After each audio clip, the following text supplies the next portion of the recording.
Here, see another of these contrasts. We have below us the Colorado River flowing down through what was once a solid canyon wall. And I am going to use my diagram up front here to explain how all of this has come to be.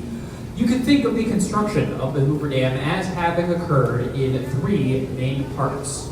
First, moving the Colorado River out of the way in order to make an area to then second build the Hoover Dam. Then third, putting the river back on its original course so we could fill in the lake behind the dam.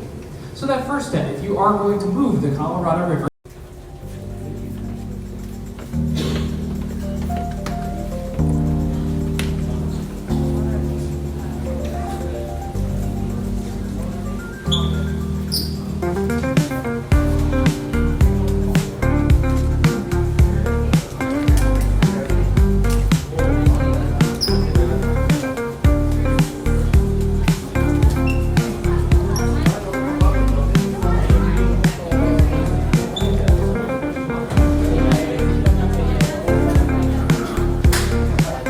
all right, folks, just remember to get started on those photos.